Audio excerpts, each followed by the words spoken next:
Perfect. Ladies and gentlemen, welcome back to the virtual water cooler created by Steve Wright, founder of the Managers Who Lead, an IT expert, and just a great gentleman. We are here every Wednesday, 11:30 a.m. Eastern Standard Time. That may be different numbers in Britain and China and wherever you're hailing in from, but we encourage you from across the globe to Wow. globally connect here at the virtual water cooler to have bring your water, bring your whiskey, bring your tea, whatever it is to sit down and sip on while we conversate about life, whatever it may be. No agenda other than mise en plus and Mise, other French mise words en that we'll place. discover today. Mise en place. We talked about that last week, right? Yes, so we Everything in won't its talk about it place. this week. It's in its place from last week. Well, thank you, Mr. Whiskey, for joining me before the countdown. It's Thank always you for nice to joining have me. it's always nice to have someone on the screen before you start because otherwise you're talking by yourself and sometimes to yourself. So I as do that whether we're on a virtual water cooler or not. there you go. And you know what? To Mr. Whiskey's point, he always raises my game with regards to just blowing that trumpet. Sometimes we don't always blow our own trumpet, and and I like to return the favor because you've been an awesome advocate um, Thank you. in terms of being personally in my corner, and I appreciate your support, wisdom and guidance, and you're doing some great stuff. Thank you. That's hands down. So and it's showing not only you're doing good stuff, it's showing your heart, which um I think that's one of the things that excites me about doing this water cooler event, because there's not often places in the world, in our day or in our lives, that we can Mm. just show up and somewhat, I hate the word being real, but you just show up and just be who you are. So I appreciate that. Thank you. And And if I wore a sweater with a bigger V-neck, you could actually physically see my heart. But I was a joking. deeper I'm plunge line. Right, I know. You ever see that commercial? This is like a commercial. I've quoted it for life. It's some commercials just stick in your head, Mm, and this guy goes on a date and he didn't have the proper washer detergent or whatever and dryer, and he goes, when your V-neck looks more like a U-neck because his V-neck is just all wrinkled, disgusting mess. And, now I'm wearing a sweater. It's been chilly. Well, I take that back. It got back to 80 and 70s, but for 2 days we actually broke the record. The coldest here in Savannah, Georgia, was back in 1968 at 31 degrees near the airport area, and the other day it dropped all the way down to 28. wow. And that was 2 days after I slept in my car overnight, traveling, chauffeuring people because of airport shutdowns, and Yeah. getting back from a cruise was, you think the hard part. See, I love a cruise. I hate getting on the ship and off the ship Right. because of parking and airport and whatever it may be. Yeah. It's the chaos. People are like, "Relax, you're going on a cruise." I'm like, "Until I cross that brow and I'm on the ship and the ship has left, I will not I know. relax." Yeah. Okay?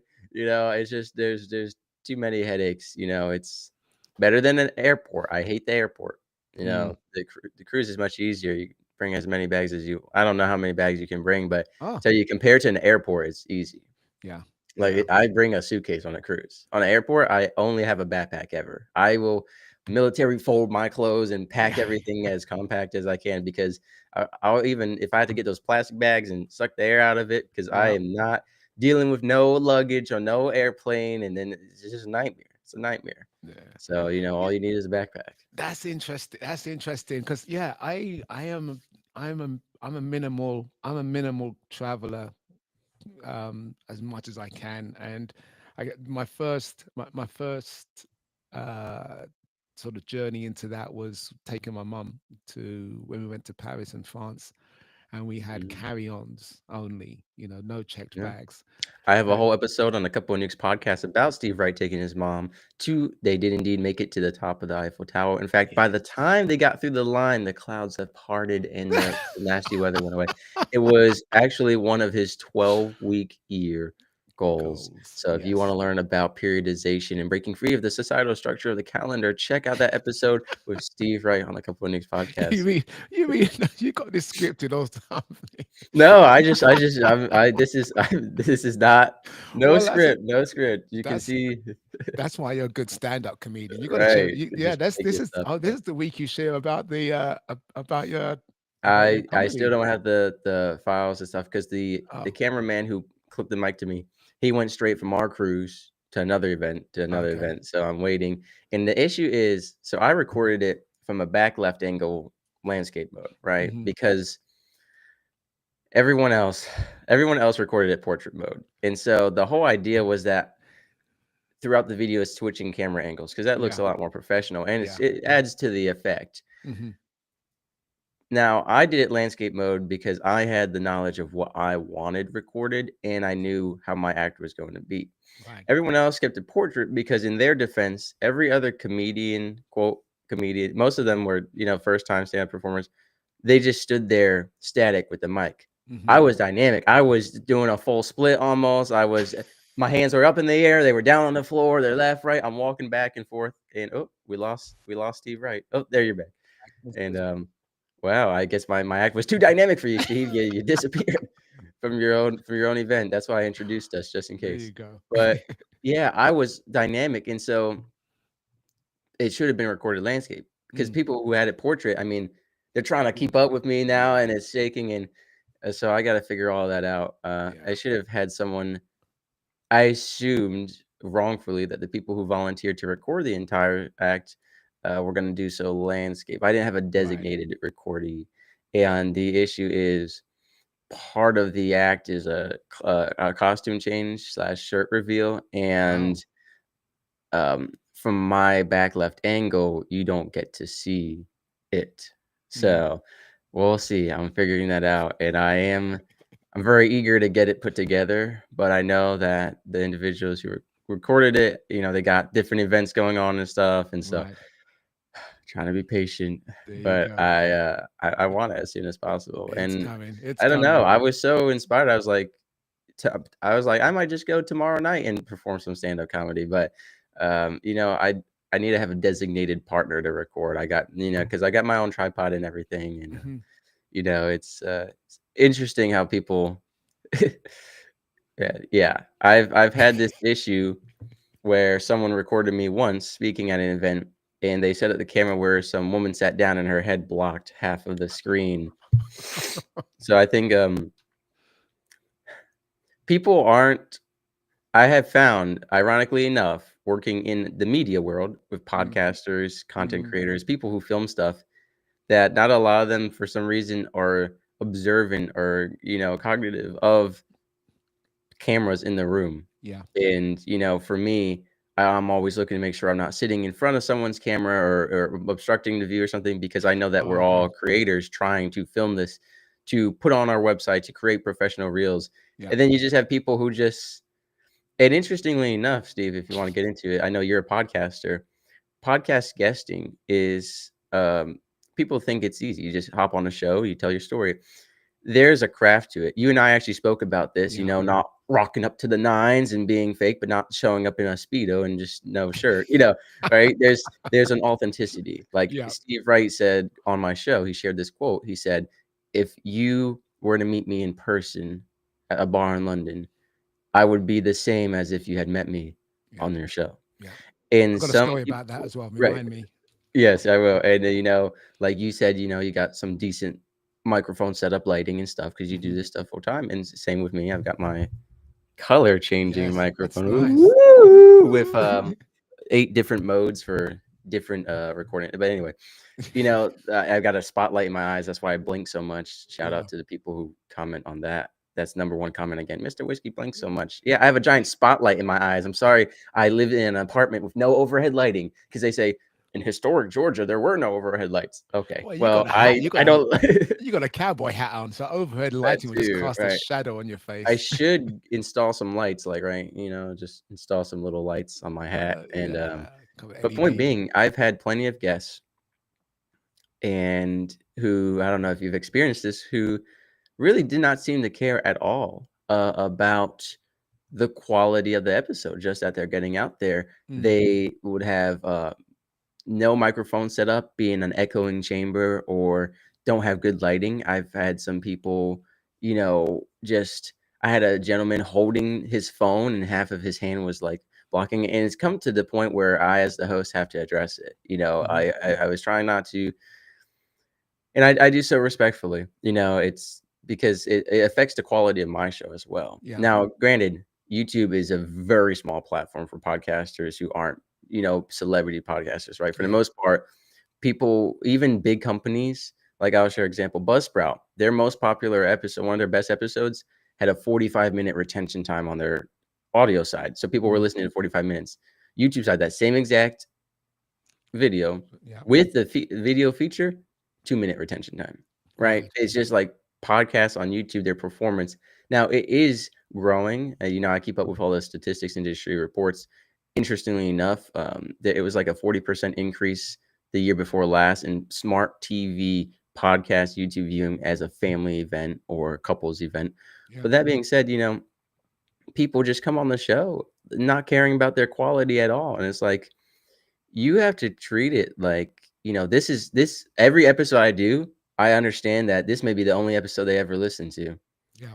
I had an episode that was kind of lower energy. The guest just had a lower energy, and Mhm. I myself was pretty exhausted. And I had a there goes Steve Wright again. Oh, welcome back, Steve Wright. Well, And but I don't know if that's my connection or your connection or it's coming up on my screen that there was a reconnecting. So my go ahead. okay, so it is your fault. Okay, perfect. So but now I lost my train of thought. But No, basically that people right. low Oh, energy in the low meeting. energy. And I had someone leave like a 3 or 4 star review of my show. It's good, but such a low energy show. And I have episodes very dynamic. Steve Wright and Mhm. I laughing, suddenly playing drums together and There you singing. go. It's like Chopsticks. it yeah, using chopsticks to eat donuts. Vegan jam filled donuts, great option. But Mhm. they just any episode could be the only episode. Right. And so it's just so important. It's just so important. And I don't get it. If you are trying to funnel back to a business or grow your brand, why would you just not care about the quality? And it's not that hard or expensive to care, right? Even like I I really don't like people who zoom in on their phone for a podcast episode, but even if you're using your phone, as long as it's set up properly, that's fine. But Mhm. some people will just be, like, holding their phone, like, find somewhere to prop it up or invest in what, $5 from some cheap store, you could get a phone holder, Yeah. something to hold your So phone. so you don't have Same to with hold it. microphones, you can get microphones for as cheap as 20 bucks or less, Mhm. same with lighting, and it's like, "Oh, I don't wanna put money into equipment," like, it's the important part is the story, but it directly affects retention and viewership, which it directly affects people funneling back to you, Yeah. and for me, it's like, "Okay, so you're asking me to pay $5,000 a month to have you as a men's life coach, but you don't even care to invest into your equipment." I feel like, honestly, you're just here for the money. So, I think it's, like, our equipment Paul asks, "How did my dancing go?" I Well, might Paul, just I have a video of me doing the worm that will answer that question for you. Um, well, I trying the worm. I don't know if he was the early bird or not, but yeah, well, I'll say, look, if look, everyone who had a comment to say about the worm would not perform it. So again, what color is your worm? Mm. That does not sound right when I say it out loud. But that was a play on the what color is your So, Bugatti? Again, I don't yeah. support Or what educate, color but is your like, parachute? Is the actual yeah. yeah. There you So go. that being said, yeah, don't ask someone what color their worm is. That But could be a bad conversation. yeah, but to your point, showing up ready for the event. Mm, And it reflects its reputation, its impression, um, its it's how you want to be perceived or received.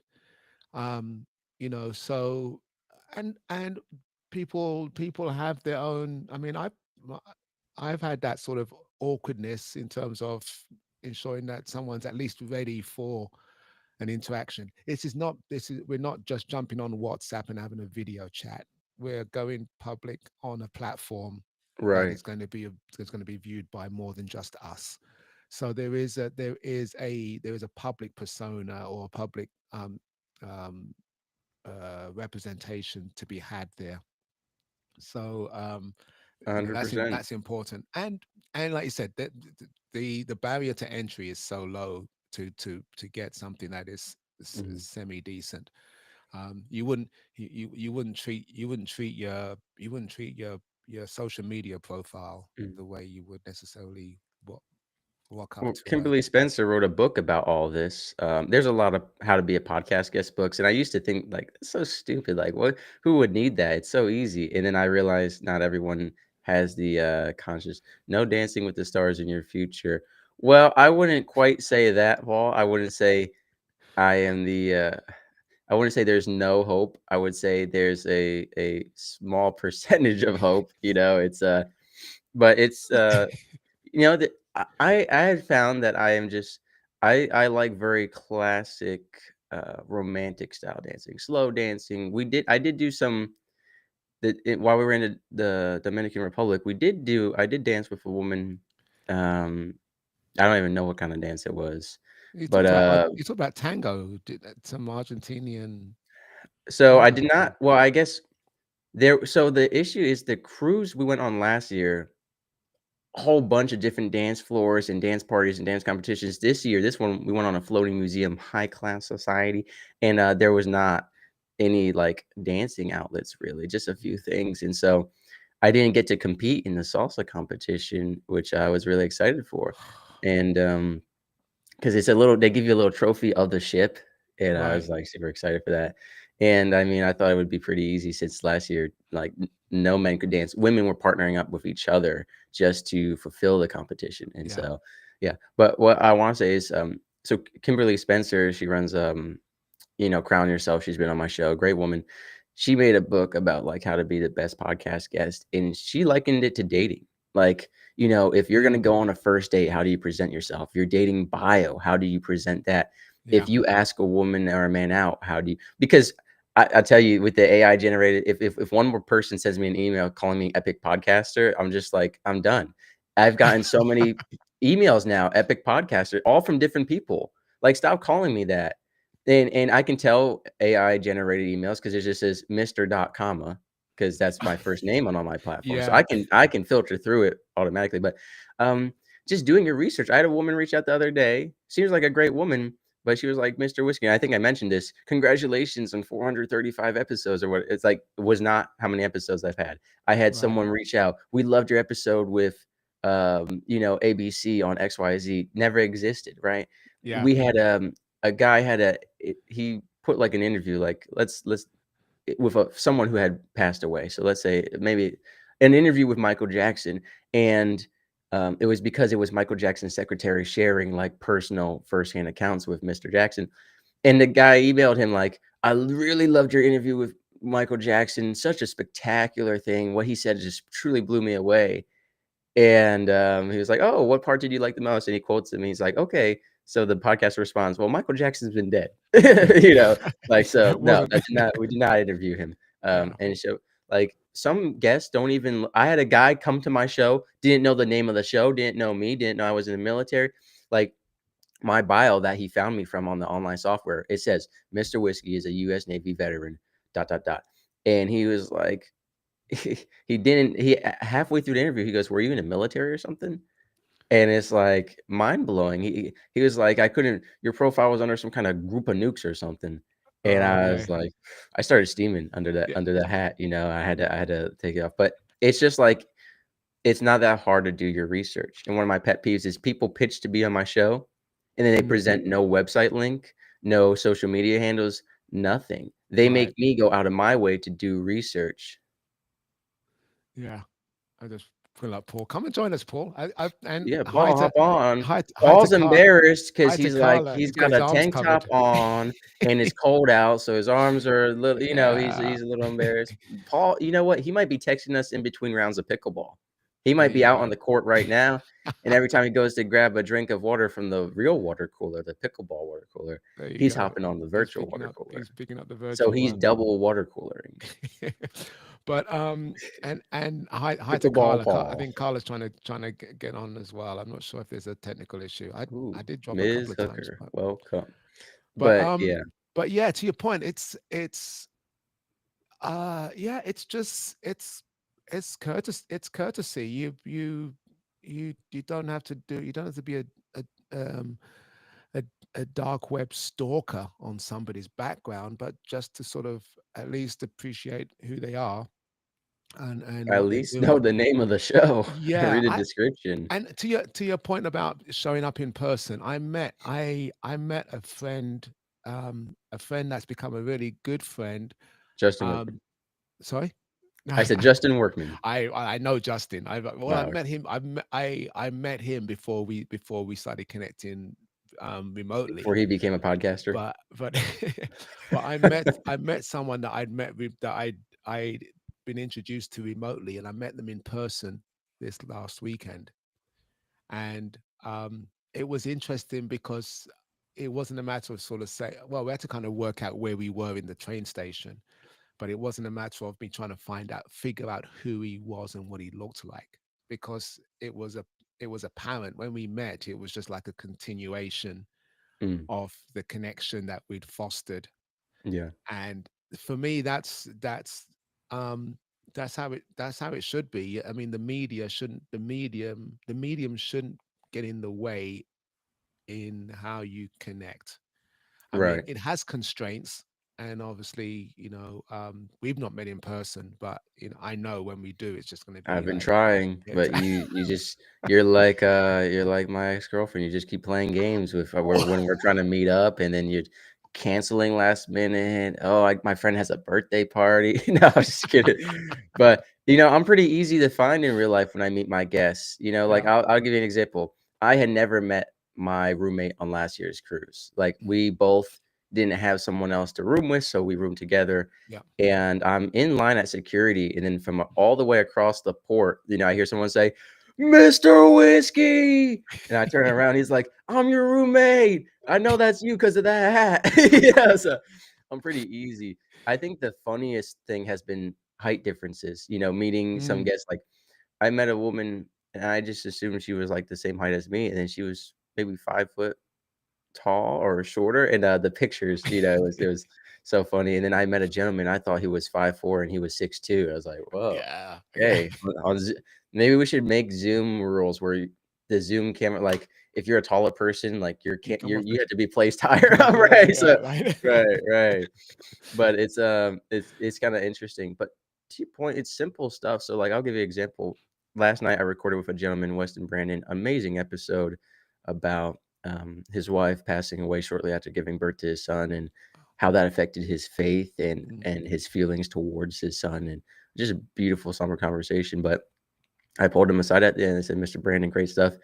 I said, "But you have an all black background and you're wearing a black shirt, and, you look like a floating head." I said it more respectfully than that, but it's like little things like that you don't really think of, and I mean, I've done it before where I sat down and I realized the shirt and the background I had were not going, like, you could not see them, like, I've yeah, adjusted the lighting, but it's small stuff you don't think of because mm, most of us are just, we're focused on what are we gonna say, what's the episode about, and yeah, sometimes we forget that small stuff, and I even had a gentleman I pulled aside, I said, "Hey, you know, I think you should, if you're gonna do this full time and really promote your business, I think that the audio quality, I had to do a lot of editing. Here's what you can do." And it was awesome. He actually texted me a few days later. He goes, "I bought a ring light, I bought a new microphone, and if you want to re-record the episode, I'm mm, down." I was like, "We don't gotta do all of that." But that, like, stepping thank you up. because I know you're committed to this. Like, Yeah, that proved how serious you are, that you actually were receptive to the feedback. And I tell you, most of the people that I pull aside and give them feedback about their audio or their lighting or their attire, they say, "Mr. Whiskey, you're the first person to ever tell us that. We can't believe we've been on 300 episodes and no one's ever told was us that our microphone wasn't working." Like, I've told a lot of people, "Hey, your website link does not work." And they're like, "Oh my goodness, you're the first host out of 50 episodes to tell us." And I said, "Well, that's just sad." To me, it's about me just as much. If yeah, I'm providing a website link that is broken, sure, I guess are gonna be like, "Oh," or listeners are gonna be like, "Oh, that guest's website doesn't work." but it's also going to be like, I think it's reflective on me too. Mm. Like I provided something that didn't work, and I also did not let that person know. And my Yeah, thing is, didn't we're change. here to help. People are like, oh, that's too many extra steps. It's too much work. I think we're here to serve one another and help each other, you know? So I don't mind taking extra time to explore a guest website and make sure everything is working, or to let them know that something is broken. I've done it plenty of times. And Hmm. it's sad to hear, Mr. Whiskey, you're the first person to let us know that this website link is broken. In fact, based off of what you're saying, this website link has been broken for a year and a half. And it's it's it's also about money.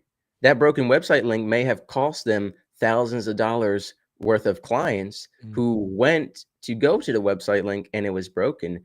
And it's like, Imagine. it's so sad that people could lose so much money over the host of the show they were just on, not just taking that extra 1 minute to say, hey, by the way, I just want to let you know your website link is broken. And if you could get that fixed, I'm happy to provide the link. It doesn't take that much effort, but people are just so lazy and selfish. It's just it's incredible. Well, that you're bringing up some stuff that is relevant with regards to just sort of Mise en rounding out place, have your round. website link be ready. Not very mise en place of them to not have their website link on standby. Oh, everything's not in its place. That's for sure. If Mhm, that's part of what done looks like, which is I mhm, can get to your site, I can share the link. You're showing up presentable, and we can be seen and heard and understood. Then those are all factors in doing stuff. I don't know. I mean, people are, I guess, I don't like universals, but in that respect, to some degree, people have a capacity for laziness with regards to just generalizing something and simplifying it, and sometimes oversimplifying it. Oh, I just showed up because you've invited me. I'm just going to rock up, and that's all I need to do. It's the bare minimum. Um, and they miss the opportunity. They miss the opportunity to do well or just excel. mhm, Because if, like you said, if people go to a website and don't report that a link is broken, then they're they're not doing they're not doing themselves a mhm. service. They've seen it and not bothered to comment on it. They're not giving the person who's having this issue Right. service. It's like someone walking out of a restroom with toilet paper on their shoes or something, and you don't point them out. Or That's my biggest fear, I'm not gonna lie. I I don't know if it's because I wear like, every time I leave the bathroom, like, I triple check to make sure I don't have that. I just, like, am terrified of my, especially with the cowboy boots, especially if I have my ones that, click and clack a bit extra loud and people turn their head, and then I have toilet paper trailing from it. I mean, that's just a nightmare, and it's like, it's not even my fault. It's like people just throw uh, we could talk about people just being lazy. I keep finding unflushed toilets and just paper all over the floor in bathrooms in different buildings. And it's like, how much effort is it for you? Like, I went to the movie theaters the other day. I went to, before the movie starts, I got to time it just hi, perfect where I Carla, go. can you hear us? I just going to acknowledge Carla before you get into this bathroom toilet, this cinema toilet bathroom story, and she's joining by her phone. I'm not sure she can hear us. Can you rotate your? There is some internet See, things this is going a on great here. example of Steve Wright implementing what we're talking about. Yeah. No, I'm just saying. Can you rotate your phone? You flip the camera. You have to rotate it. Just flip the camera to the outside camera. So back the other way. Carla, I hope she can hear us. So I'm at the movie theaters trying Yeah. to time my bathroom escape, perfectly. And you open the stall door and it's just a horrible sight to see. And it's like, I don't understand not flushing the toilet after yourself, especially in a public environment, or people Mm, who just, I don't get it. Actually, when I was in high school, they got so bad with bathroom vandalization that we had to scan in with a guard. The guard would follow us into the bathroom, and we would go, they would inspect everything and follow us out. And we had to be the bathroom vandalization was so bad we had to be chaperoned by whatever teacher. So now teachers were standing a watch station like this was the Wow. military. And I don't get it.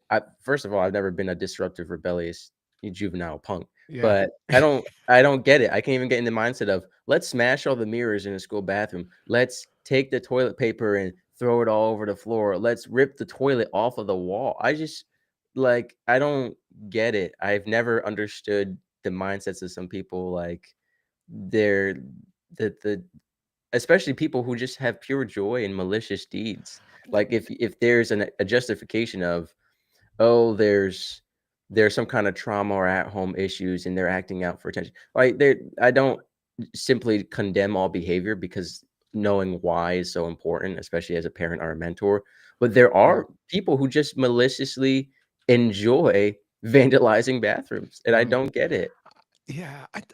That's yeah. That's a whole other deep psychosis type thing in terms of um, whether it's a cry for Mhm. a cry for help or attention. Um, Carla's having a technical issue trying to Right. hear us. I think she can see And us, and but you're ultimately deflecting and avoiding the question that I asked earlier in my head. which is Steve Wright, have you ever been caught with toilet paper trailing from any part of you? No, because sometimes it's out the back of your jeans or whatever all it right. is. Have I ever been caught with toilet paper trailing out of Mhm. part Any part. a any part of Typically, it's the me? bottom of your foot. I'll give Any an part of example. me? Either because there's been gum. It's not necessarily toilet paper, but the combination of gum and then something that would stick the gum.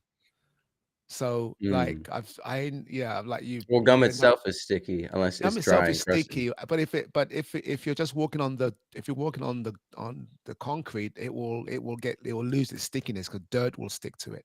But Right. if it's sticky and then you step on something that is like a piece Mm. of paper or a piece of trash, someone's dropped litter and you end up with litter on the back on crisp Mhm. packets. I've had that crisp packets and stuff. But Yeah, not as bad as my grandmother. nothing from the bathroom. My grandmother, worst place to ever have toilet paper, um, stuck to your foot, walking down the entire church in the middle of the church. My grandma, I guess, had used the restroom and she's walking down the middle of the church, toilet paper trailing from her, in front of everyone. And that's just bad. I think in that same night, double whammy, my dad had like a tag sticking up and out of his shirt or his pants. And so it Yeah. was just that family It, presentation. But it's and that's I guess that's the trust level or the comfort level that you have with someone.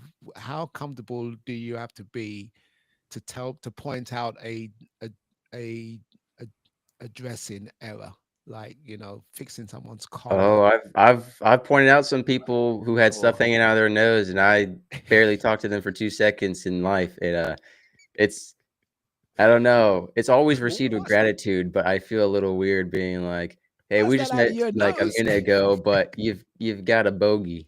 You've got a bogey inbound. You've got a Eh, extra friend, or you uh, you brought an yeah, uninvited guest, however uh, you say it, yeah. whatever's tactful. On You've that note, you've on, got a on that little note, whiskey shot coming out of your little whiskey shop.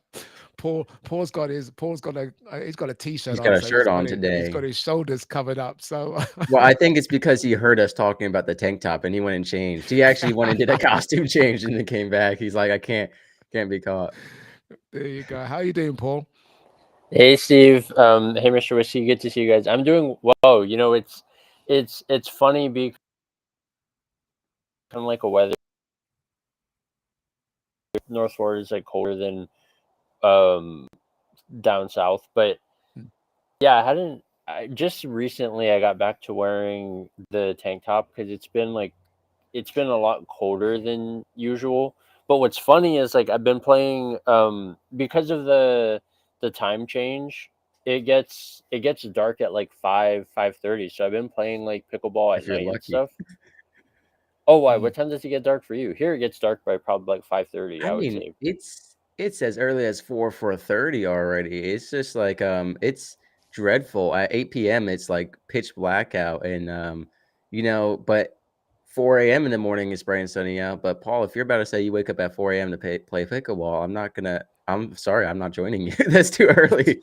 Oh That's no, too no, no. early, man. I've been playing like later because of the time change. And what's funny is like when it's like at night, it gets like cooler and stuff. But I've been wearing like my tank tops. I wore like a hoodie a couple times, and then like after the first game, I had to take it off because I was getting like so it was so hot, and I was just like, yeah, I have no Mhm. idea Yeah. what's going I on. can't But say anything. I was running shirtless like yesterday, and it got down to 30s, but it went back up to 70s. And for both Paul and I, they're forecasting snow within the next few weeks. And I remember last year was the first time it snowed in years in Georgia, and we had like this much snow, shut down the entire city for a whole week. Like Wow. everything was shut down for a whole week. And coming from northern New Jersey, where we get sometimes 2 feet of snow in a day, it was just I just could not believe the panic of the Southerners.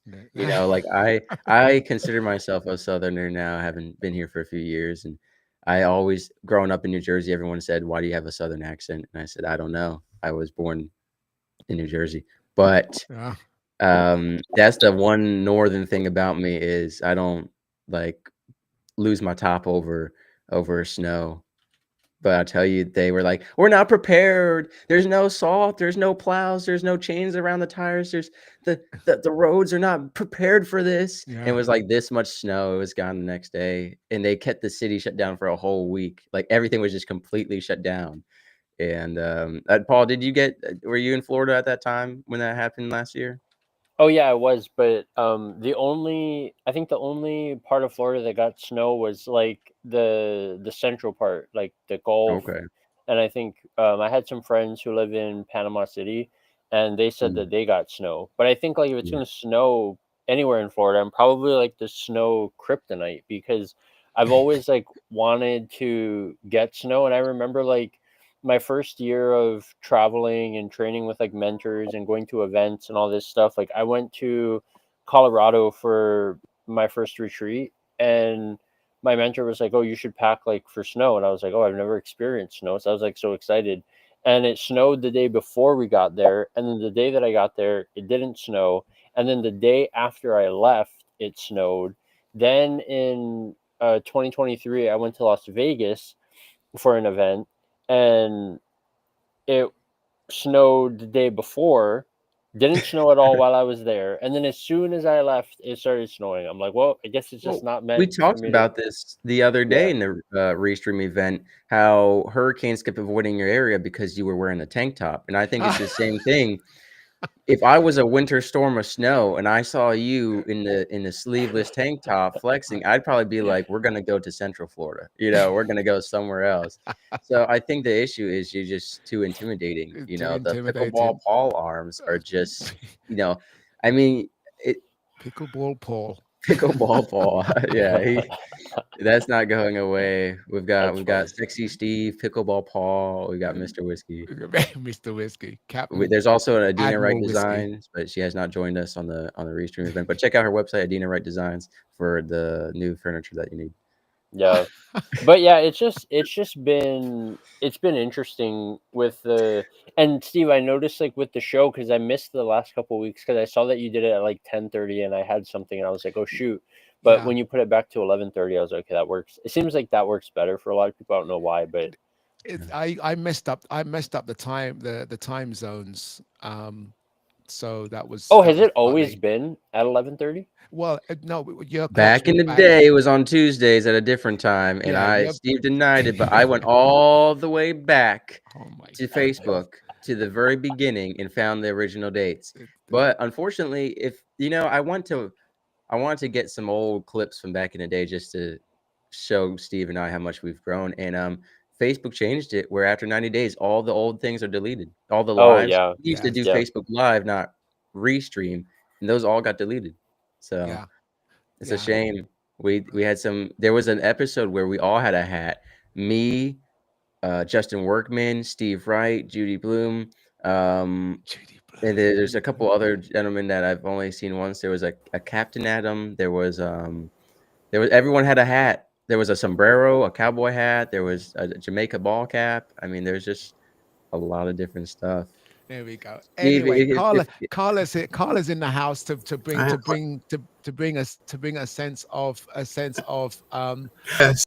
a propriety to this discussion, and to quell Mr. Whiskey a little bit. He can listen to the voice of reason. Hey, Carla, how are you? Oh, she can't hear us. Oh no. Hello. I can do oh, an I impression. think I she could do a froze Carla up. impression if you wanted to fill the air. There you go. There you go. But anyway, I came. Yes, Mise en place. well, no, we were talking about impression of the people Mhm. coming up and being somewhat I get ready to make an impression online.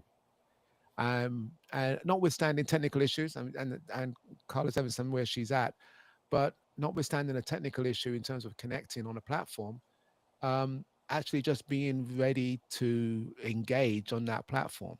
You know, we talk about weather. If the weather requires you to dress appropriately, you dress appropriately. Or If lack you're- thereof. yeah. For some of us, we wear tank tops in winter.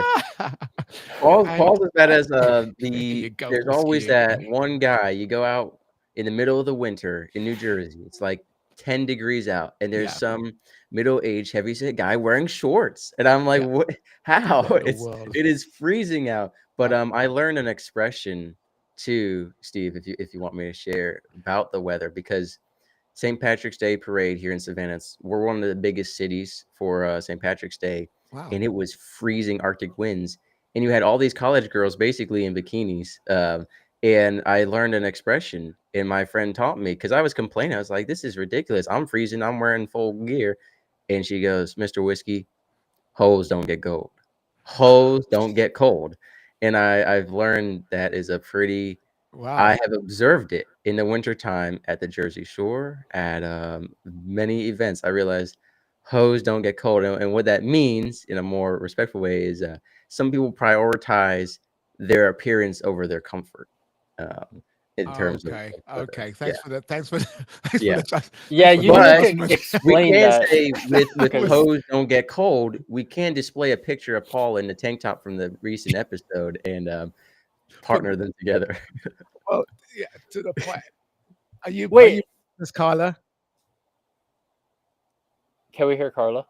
Okay, she's back. She's back. I don't know. I can't hear you, but I can read your lips and interpret for you. if you're So back. she said, "Hey, Mr. Whiskey, so great to see you. Steve, Paul, how you doing?" I think she's still working out the audio on that.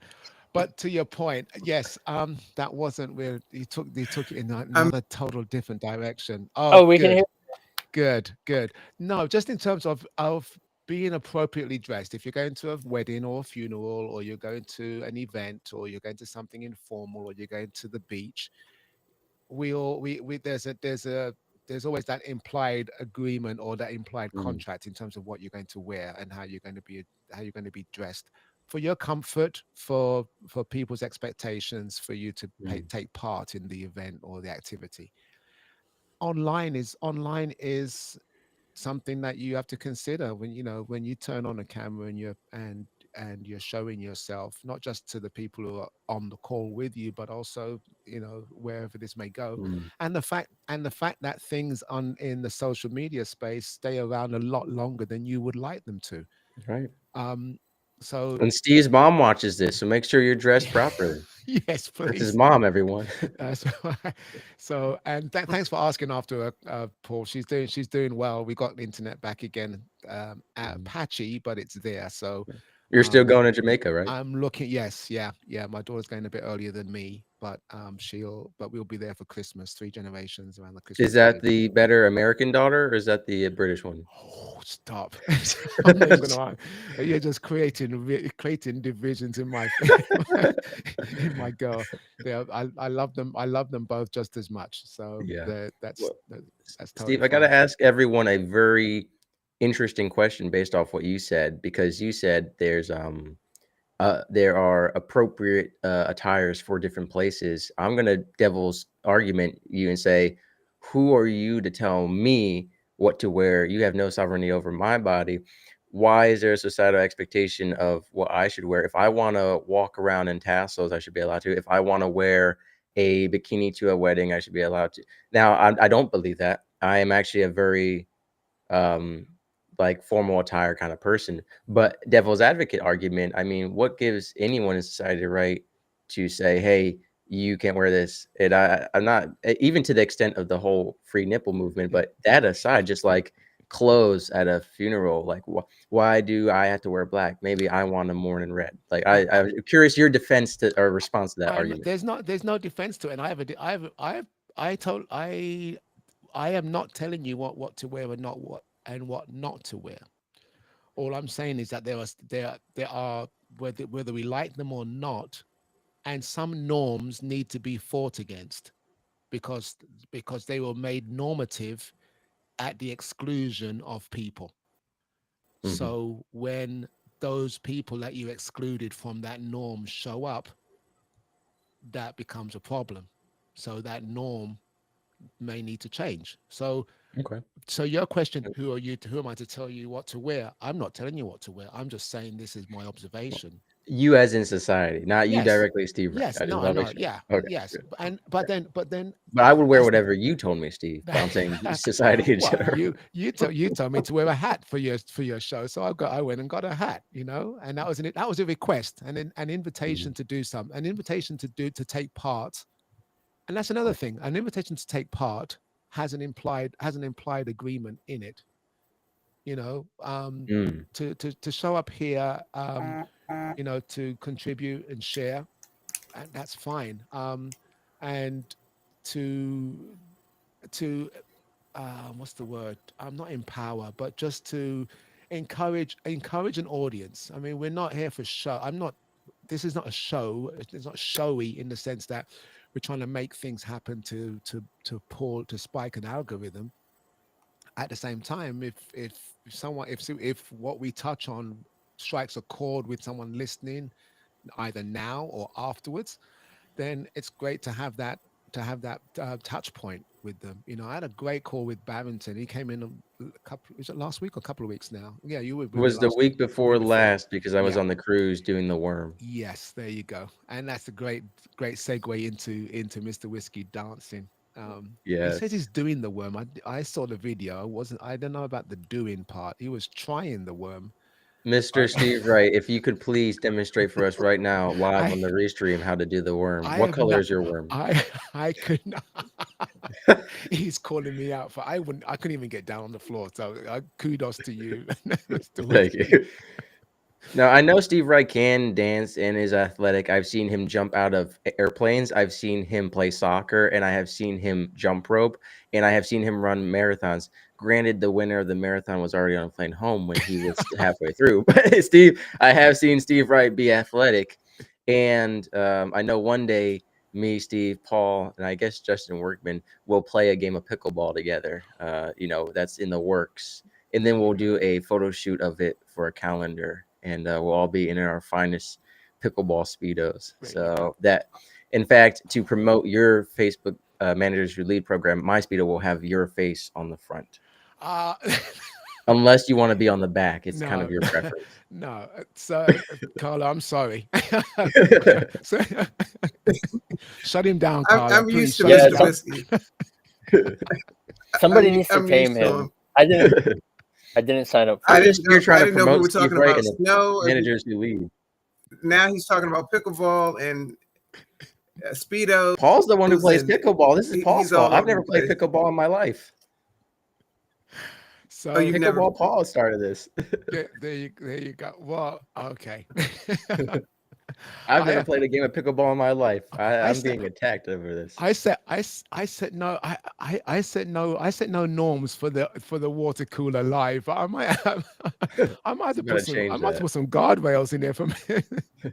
Where's Whiskey Shot? Let's have a segue Oh to yeah, Whiskey Shot. she's down here. She went to the dog park yesterday and bit another dog on the nose with her one tooth. So um, Wow. no, no, good for Oh her. no. This male dog came up to us and literally rammed his whole face up her hoo ha, and she bit him on the nose because it was.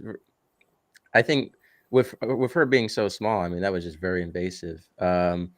You know, he came over and I was petting the dog at first, very friendly dog, and he kept getting closer and closer. So, well, you gotta be slow and gentle with her because she can play with dogs up to a certain size, and these dogs were kind of a little too big. And interesting enough, one of them was a husky Pomeranian, so it looked like a fluffy husky, but like pocket sized. Wow. You know, it was like maybe 20, 30 pounds, super cute, and it was nice because I think dog places is those are one of the communities outside of podcasting that are super friendly. Like you can just strike up conversation with anyone, right? Because the dogs are that icebreaker, right? So Mm.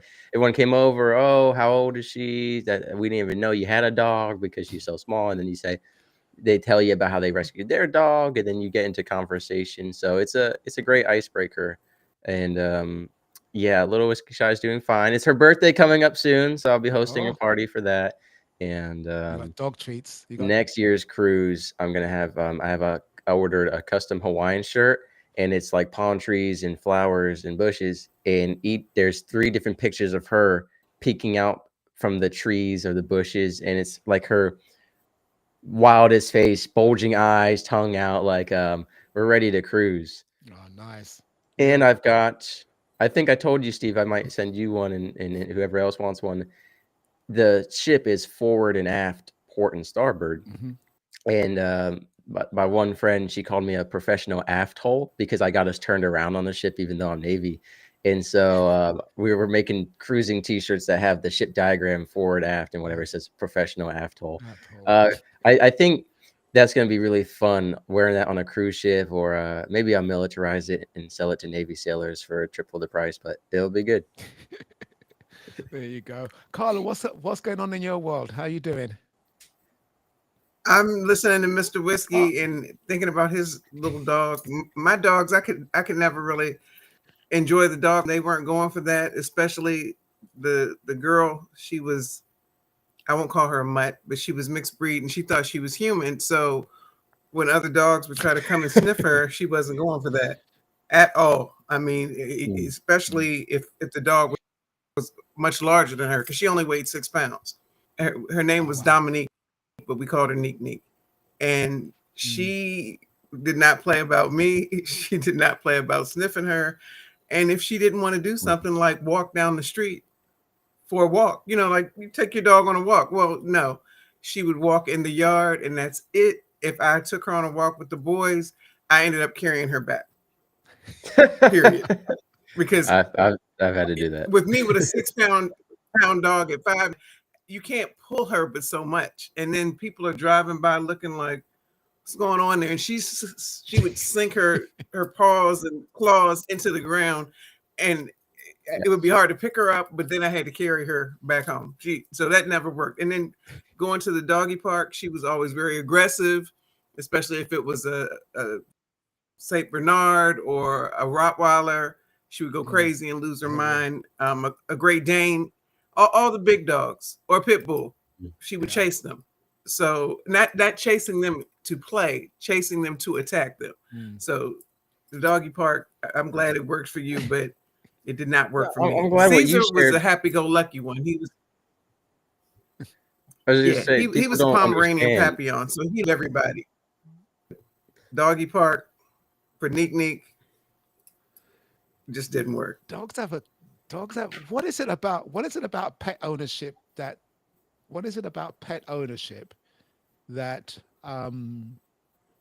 that changes people or endears people to that common that common sentiment. I mean, I've owned a dog. I had a dog in the States, and I got some comments on that question, but it's very clear. I was at someone's house yesterday, and they live on their own, and they're all about their pets. You know, 3 cats and a large dog, and it's just that it's interesting. I think you get to know pet. You get a sense of people who own pets or grew up There's a with balance. pets.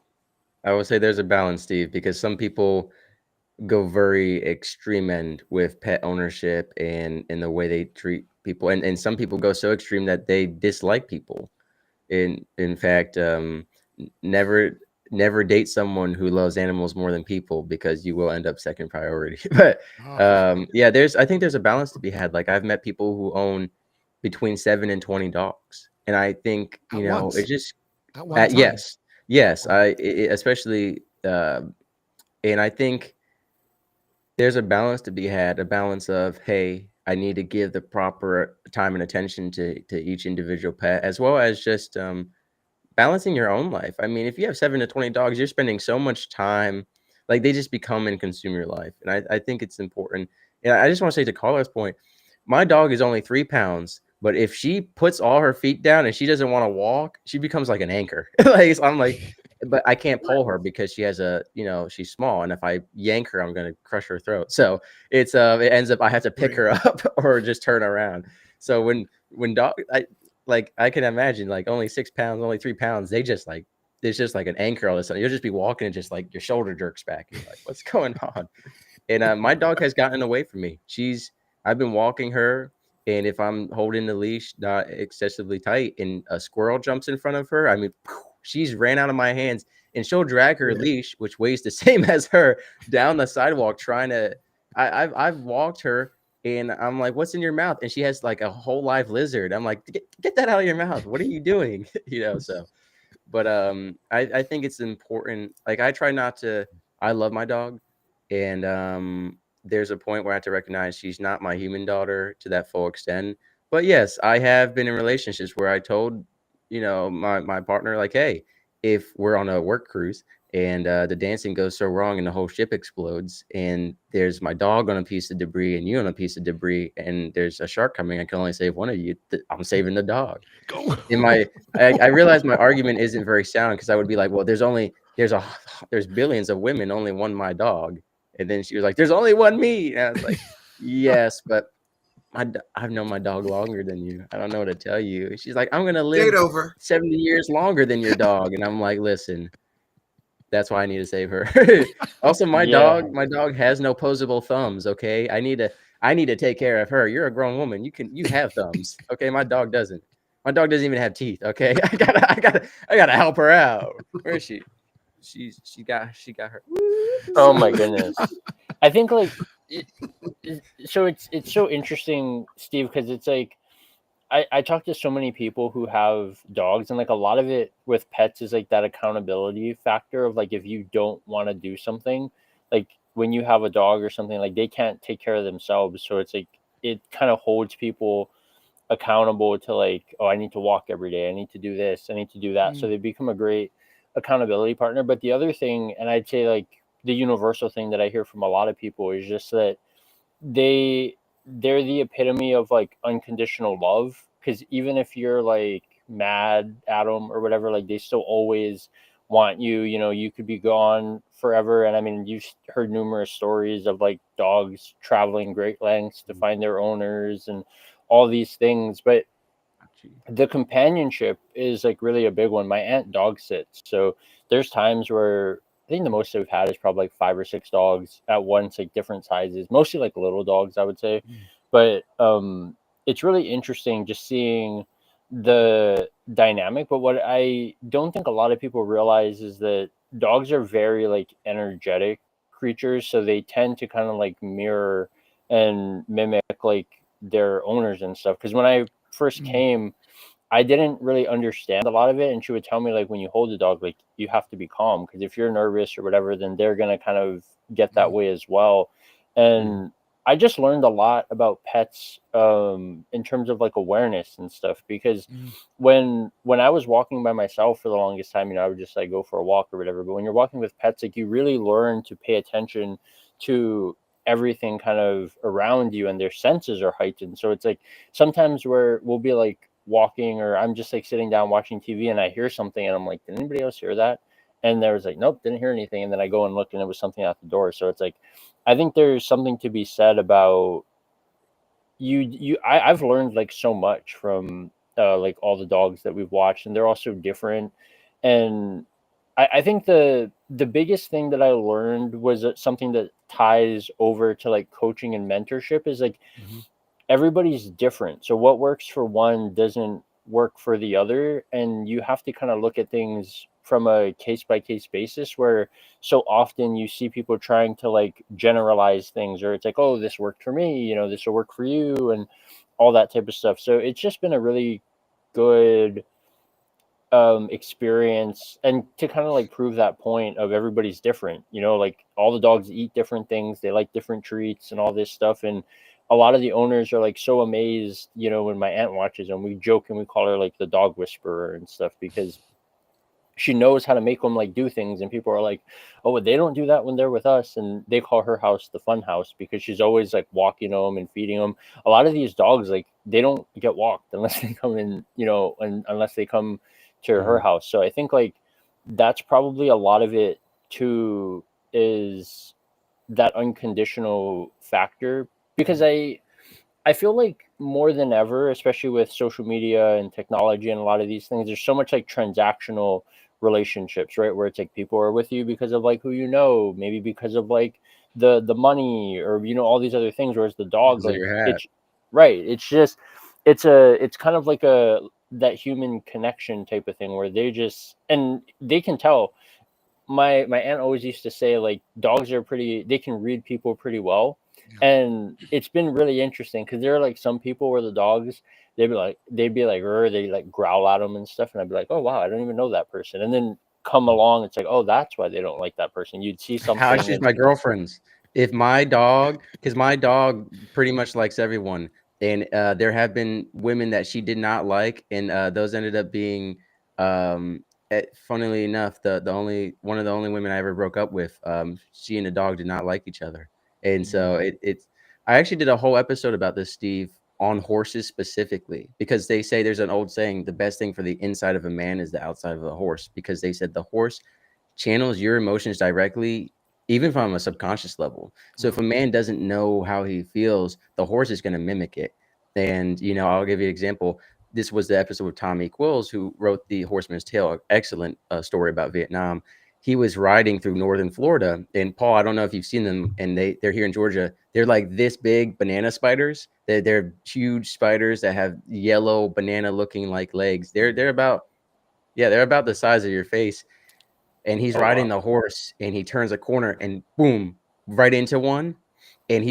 So he freaks out. So the horse freaks out. And then as soon as he calmed down, the horse calmed down. Like, they really channel your emotions. And I've had multiple podcast episodes on horses, because a lot of veterans use them to explore their identity, emotional development post service. And one of the things they talk about is how, like, even horses and dogs have lessons on forgiveness. Like, they will forgive, but you also have to like be sorry about it. Like, you have to be intentional about it. And like my dog, if I am upset, she knows and she reacts differently. And I think it's so neat. Sometimes animals tell us more than people, and I think that's super neat. And to Paul's point, I think one of the things that breaks my heart the most is how neglected some dogs are. Like, not everyone is meant to be a pet owner. And I know people who only walk their dog. I walk my dog excessively. I'll walk her 7 to 10 times a day, because I love her and it gets me away from my computer. But there are people, their dog goes out to pee and that's it. They don't get the proper exercise. Some people just leave their dog at work all day. A lot of people during COVID got a dog because they thought it was fun, and now they're too busy and neglect them. So it's really sad. And I haven't gotten the chance among all my nonprofits and all the stuff I work with to really focus in on that. But working on, like, when I went to other countries, just stray dogs everywhere. Yeah, and it was sad. I will say, at least in America, a lot of the dogs are homed. You don't have as many stray dogs as in other countries, but it's heartbreaking to see that. I think, especially when you see people have forcibly bred dogs over again, like puppy millers, and now these dogs are getting neglected because there's too many of them, or they're being purposely bred with genetic deformities. It's sad. It really does break my heart. That's tough. I was going to say that's um, Paul's insight about and yours about the horse, and and animals engendering accountability. I definitely got that. I walked more as a dog owner than I would have typically would have walked if I didn't You can own a jump rope dog. with your dog. I've seen it on America's Got Talent. The I dog s- jump ropes with them.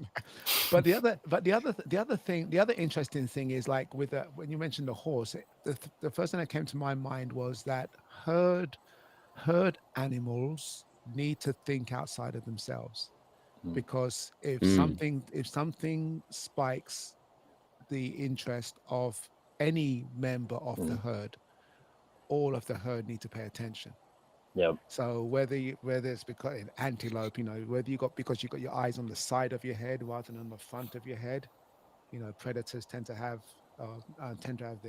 their Mm. focus forward facing, because they're targeting something, whereas the thing that they're chasing tends to have it on the side of their head, because Mm. they've got to look around the periphery more. you just made my day, Steve. I never even noticed that pattern. That is just mind blowing. That So is like that blew my mind. Like, you're totally right. Like, a lion looks forward, yeah, and then those the animals antelope has got a side. looks And the side. other thing, is That's so that neat.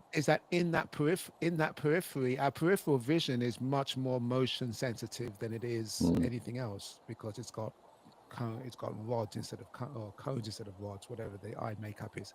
So things on the periphery that move stimulate more Mm. than the things in the middle.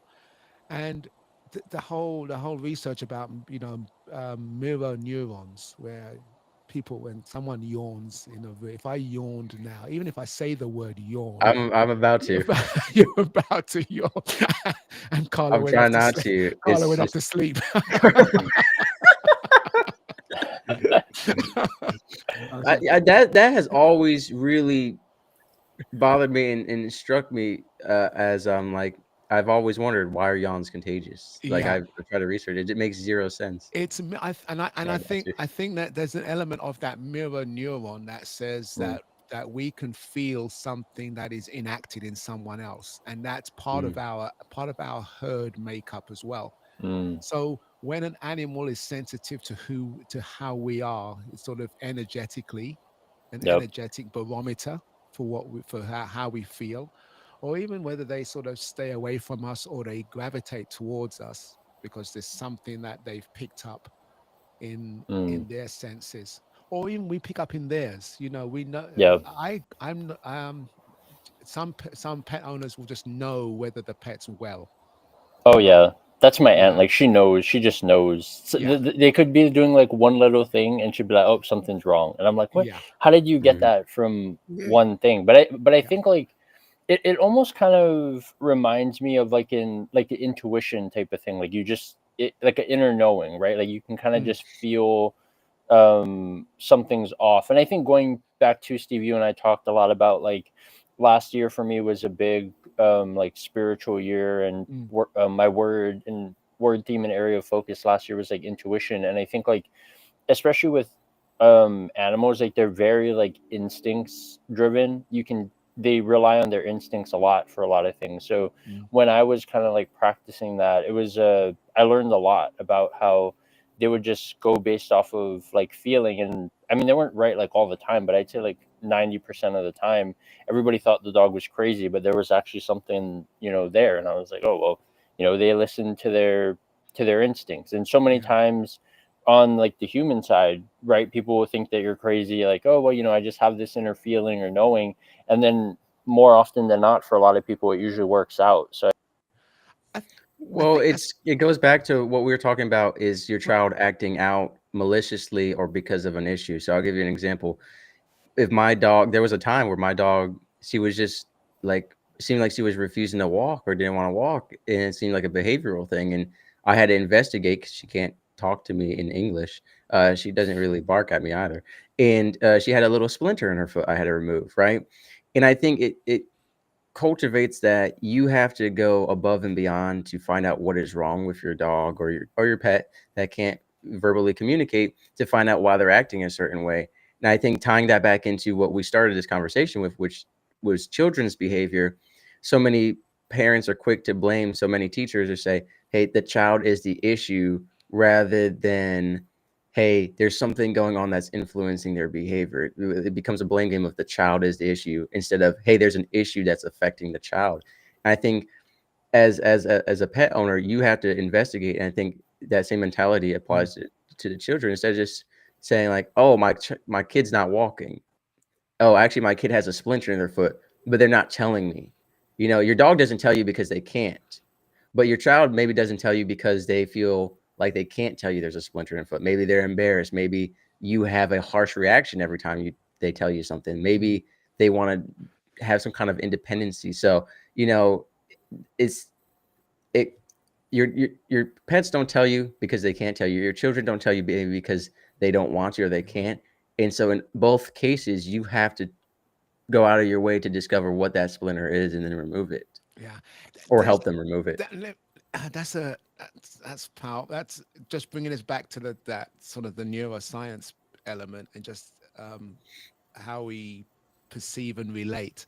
My question started with, what is it about pet owners? And I think we've all been around or owned pets, so I think there's a sense like Paul brought it up in terms of the accountability.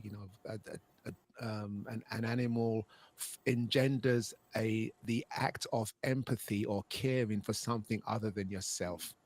You will make sure, and pet owners will make sure their pets take medication more than they would themselves taking the medication.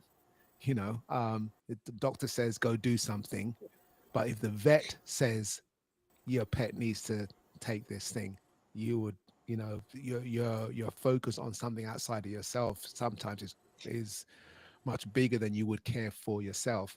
So I get it, and I'm sure there's studies that show people live longer with a pet in their life than they would if they were on their own, especially if you lost a partner or a spouse or something.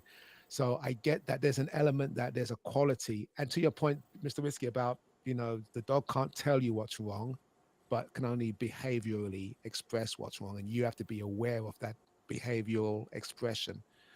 And someone a child or a person or a partner or a friend or someone in your space who has the ability to tell you but chooses not to for whatever reason, they're operating at a lower brain level. I'm hurting. I've got something going on at a fear, anxiety, deep emotional lower brain, rather than frontal cortex where I can express it to you. And it's happening at that level, but for some reason there's a filter, there's a belief, there's something stopping them from expressing it to you. And as people, we want to show up with as much of our antenna tuned to those that we care about, so we can communicate. Even if they can't say it, maybe we talk to them at their lower level brain. You're not walking right. You got something wrong. Something's going on. I feel something, and then give them an opportunity to express it. But it's interesting that sometimes people choose not to cross-pollinate the ideas of caring for pets into caring for people. Like you said, some people love.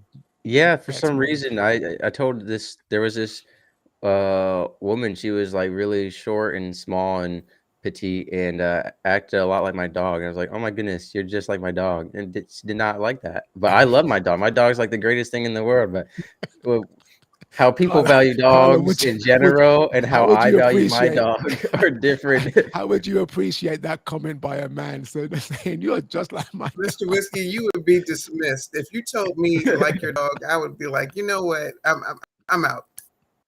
I push I'd my dog bite around him. in a That stroller. would I don't not be a compliment at all. I know. But On any Steve, what if I said Steve? on any level, What if I said Mr. Wright? that would not Coach be a Wright? compliment. Coach Wright, what if I said to you though, as a friend, as a guy friend, you got that dog in you? How do you feel about that? You got that dog in you. You got that You got dog in you. that small dog fighting you. No, Well, people. I have well, my dad has it. I got to get it from him. It's a magnet that says it takes a big man to walk a small dog. Because and I no, because it does. People. I think it's interesting. There are some toxically masculine mindsets out there that, like, I've been called, oh, you're effeminate because you have a small dog, or you're not a real man. And it's like, it's interesting. If I was a girl dad, would you say that? If I had a small human girl, would you say that? No. So it's interesting that a small dog, whether boy or girl, makes you effeminate. But if you're a father figure with people, it's different. What does it matter what type of dog I have? I'm still a fur father figure. So it's interesting that people have that mindset of like, oh, you're like, people all the time say you must be gay because you have a Chihuahua. That has nothing to do with that. Actually, I They say thought this that about Chihuahua my from ex. neglect. It has nothing to do with it. yeah. I know That's the V-neck That about sweater's my not ex, helping Mr. my Whiskey. case right now, but Yeah, because I he was think when he Mr. would walk Whiskey, I think it Neek, he was about. Yeah, Go ahead, Carla. sorry, So Paul. the Yeah, delay is when he would walk Neek, he was like 6'1", and not a really big guy, but maybe about 200 pounds. And when he would walk her, this 6-pound dog, I would watch people looking at him, even on the street that we lived on, like, see with this little dog. yeah. And then she When wouldn't I have walk her for in the him purse, at all. I mean, she wouldn't even walk. At least with me, she would walk at least up the block, one block. That was her limit. But with him, she was like, I'm not going to walk at all. Going to carry me. And Caesar's ready to go. The other one's jumping around. But she's like, you're going to carry me because you are. And he did.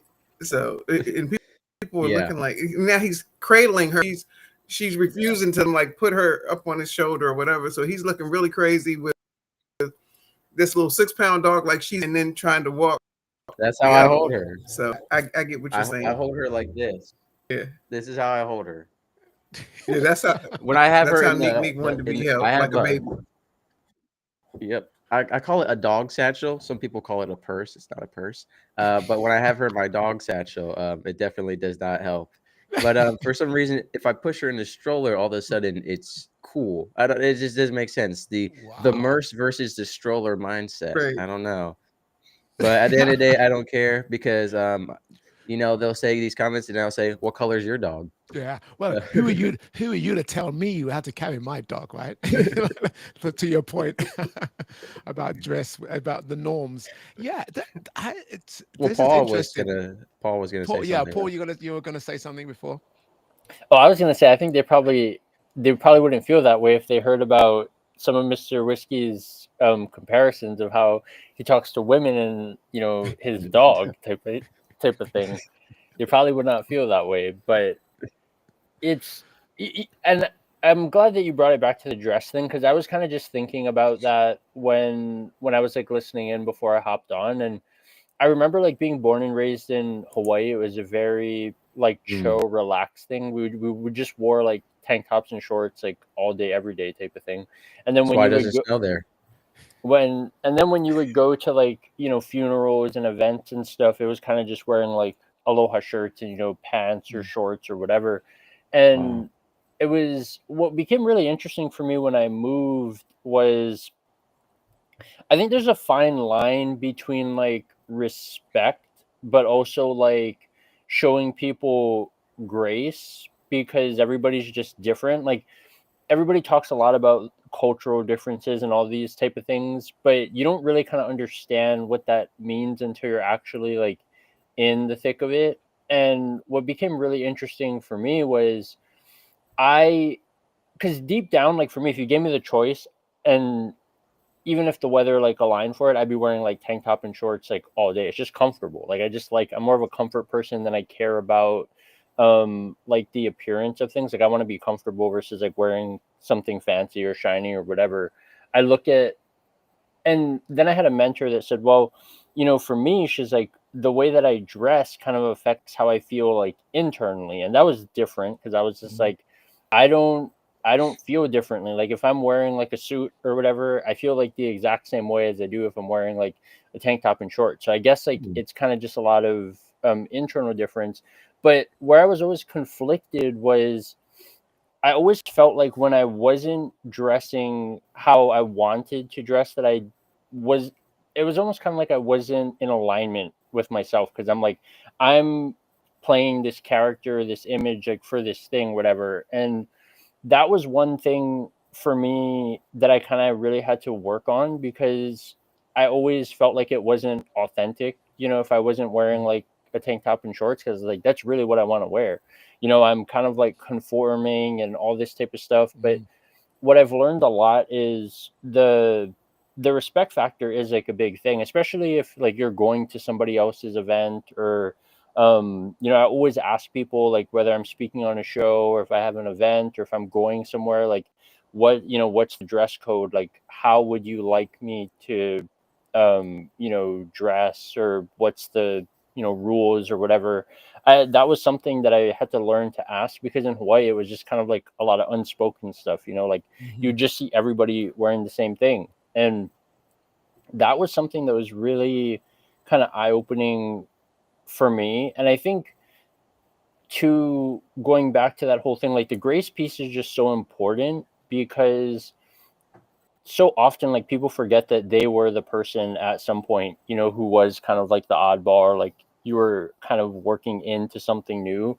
But when you've been in there for so long, you just kind of like, oh, well, that's just how it is. It's just like with pickleball. Like now that we've been playing for a while, like sometimes if we come across people who are like new or whatever, my cousin will be like, oh, I don't want to play with them, they're not that great. And I'm just like, but there were times where you were not that great, and Yeah. we didn't know what we were doing for like the first like 2 or 3 months playing, because she would just make up her own rules. And I was just like, well, this is something new and fun, and I would just play. But I think that grace piece is really kind of just something that the world needs more of, quite Yeah. frankly, Yeah. because everybody just kind of forgets that you weren't always where you are now, and like everybody started from the bottom at some point in some area. Maybe Yeah. like you were born into money but you didn't know like your craft at some point, so you had to like learn that, or um however you want to look at it. So I think that's Yeah. just my take on it. That's. I'm gonna I'm gonna go around the room just to close, and I'll start by closing this. Yeah, it was great. We went all over the place as we do with the whiskey, with the whiskey and whiskey shot in the show. Um, but just to that point about coming back to dress and representation, presenting yourself with regards to impression and normative behavior in terms of like you're asking the dress code. Um, and we talked about that the sort of the mirror neuron, the way that groups, not necessarily herd is an animal tend to, but we are social groups that can pick up on the vibe or pick up on a mood, even if it's not expressly expressed to us, explicitly expressed to us. We can still pick up on things, and dress is one of those. If someone is outside the norm in terms of how they look, then or their dress code, for example, then unfortunately that can send a different sort of signal across that group. Um, it takes more work and it takes grace, because you've got to now work with that difference. And I'm not saying that you shouldn't. I'm saying that we should be inclusive and we should make the time to include those differences. But it is work, so it's not without its own challenges. But that's part of our growth and our human experience is to test those norms. And I love what you said about clothing being an external expression of comfort, but sometimes it can reflect how you feel on the inside. You like a color, a theme, how it feels. It could even be a sort of a visceral, tactile thing in terms of fabrics that you wear. So all of that is expressing just who we are, and making sure that we have an environment where we can show up, be real, be true, and and and speak. If we've got something going on, and we can express ourselves in a way that allows people to mirror, or at least be on the same sort of wavelength as to what we're dealing with. So I appreciate that. Anyone else just want to go around the room to wrap up? Bottom of the hour now. All right, I waited 5 seconds to see if anyone else would I'll say just anything. say So, I experienced. ladies and gentlemen, Oh, go ahead. Carla's got a bit of a delay. Yeah, go, Carla. I was just Yeah. gonna say I experienced that this weekend on Saturday. I had ordered this outfit. It was lace, beautiful rain, connected black for a black tie event up home, back home in DC at the Hyatt Regency. Wasn't made correctly. The zipper for the train, it was a disaster. And I had a backup, but I had already worn that to an event. And then a friend of mine that was also there went down to just survey what everybody was wearing, because I was like, well, maybe I can get away with just wearing all black, some slacks, and add the jewelry and be okay. But I knew I was in the company of a lot of socialites and high society people, and that might not go so well. So he went down to survey the crowd, and why were there 4 or 5 other women with my backup dress on? So I was like, oh no, this is not gonna work. That's just I don't want to look like I'm a part of some kind of singing group. So it was just like, maybe God is just telling me I need to rest and rest up for my next morning. So I get it with the norms, and especially meeting new people and being introduced to a lot of people. And then my former makeup artist was there that is now a huge celebrity. So I was like, oh, I can't go down looking any kind of way. Pressure. If it had been friends like you all, not that you all aren't, but I would have felt fine just putting on the black, going down and dancing a little bit and having a good time. But Doing the I was worm. like, oh, I'm gonna have to step back away from this one. Yeah, I had to leave that one alone. So I get it, Steve. And that just happened Yeah, this past day. that's great. That will never good. happen again. And I I'm usually glad. always overpack. I'm Yeah, yeah. I'm glad we're special I enough usually not always to overpack, but to this have. one time that I Yeah. didn't, That's stuck how it always goes. But, ladies and gentlemen, always. luckily, there are a select variety of Couple of Nukes t-shirt that look good at every and any occasion, university applicable, or you can get the virtual water cooler hoodie courtesy of Steve Wright at stevewright.com. But no, I think I found it interesting. I've always been a dress shirts, nicer shirts and pants guy my whole life. And everyone always thought it meant that I was gay because, quote, if you care about your appearance as a man, you're gay. And I never understood that. I really think that's such a foolish mindset. Dressing nice has nothing to do ultimately even with attracting others, or it didn't make sense to me. Being well groomed and dressing nice has nothing to do with sexual attraction. I mean, for me, it was just like how I like to dress. Like, to Paul's point, if he's a tank top and shorts guy, I've always just been a dress shirt and pants guy. I don't wear shorts. I don't even own shorts. I only wear pants, even in the summer. It's just my style. So I think it's interesting how we make these assumptions or stereotypes based off Mm. of different fashion preferences and stuff like that. And what I want to lead with to close off the top of the hour here, I am leading a powerful veteran project right now, and I am looking for collaborators and people who are interested. I know I've reached out to Steve about it and some other people, but if anyone has veterans they could send my way or connect me with to look further into collaborating on this project, it's greatly appreciated. So I'm excited for it. I'm super excited for it. And hopefully going to make a big impact in the terms of mentorship is super Cool. important to me. Ultimately, my goal is to work with young enlisted military members just lack such a mentorship structure. What happens is some person in the military who already has 20 other jobs and 100 things going on gets tasked with, here's 15 sailors that just joined. You're going to mentor them. And it's like, wait, I'm not a mentor. I got to operate a reactor all night. I got to change my oil in the morning. My wife is trying to divorce me and I've got 3 kids. You want me to mentor these 15 people? And so it ends up just being a not good mentorship. And so cultivating this veteran project right now for leadership and mentorship. So if anyone listening or here has veterans they could send my way, greatly appreciated.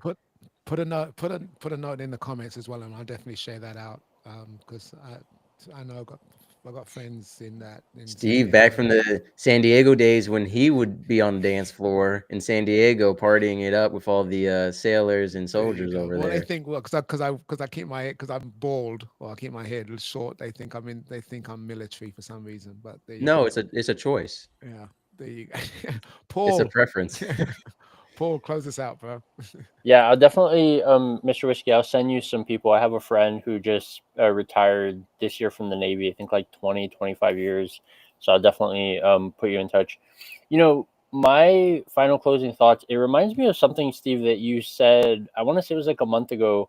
And I think it was when you and Carla were talking about dance and you talked about like invite, don't insist. And I feel like that's such a powerful thing, especially when it comes to like any type of feedback or just communicating with people. It's so important to ask people like, hey, you know, may I share some suggestions, or, you know, can I give you some feedback? Because I know that was something that we talked about earlier, was how do you like let people know, you know, if something's wrong or whatever. And I think tone is so important, you know, in these conversations. How you say things is probably more important than what you actually say. Although I mean, for me, I don't know if I could defend Mr. Whiskey for some of the things that he said on this podcast. Like as nice of a voice as I say it, I don't think that I can make some of it sound good. But you know, for the most part, I think that's what I would just say is that invite, don't insist, because then it takes a lot of the pressure away. You know, just letting people know that, you know, we'd love to have you, this is the requirements, and if not, you know, that's fine. Because so often there's so much pressure in social situations and like, you know, collaborations and all that. So that was my big takeaway. Beautiful. And I'm glad I invited and didn't insist all of you guys came today. And the invitation is always a standing one. So if you didn't invite, I was going to insist on being here. So it's all good. Of course. But Whiskey, let's definitely share some of that stuff around the mentoring for the veterans. I love that concept. Training Carla, managers who lead. Good luck with the trip. Yeah, managers who lead. And Paul, thanks for being here. I've got to jump actually back to back on another call, but this has been great. Thanks for joining in, and we'll catch you all. Catch the replay and catch us again next week. We'd love you all to come. Invitations, not insisting. I'm bringing a whole turkey with me next week because it's about to be Thanksgiving the day after for us. Yes, it's close. Yeah. Oh, that's true. Yeah, we talked about Thanksgiving last time, didn't we? What we do, it's Friendsgiving here, I think, because we don't have Thanksgiving. I don't know. All I know is my dad's friend from AA just bought a turkey and it cost him $128, and I said that better be an ostrich because $128 for a 20-pound turkey. Thanksgiving's canceled this year. Wow. Okay. All right. Thanks, guys. We'll see you soon. All right. Bye, everyone. Have a great week. Thank you, Steve. Okay. Bye, Paul. Bye, Mr. Whiskey. Bye.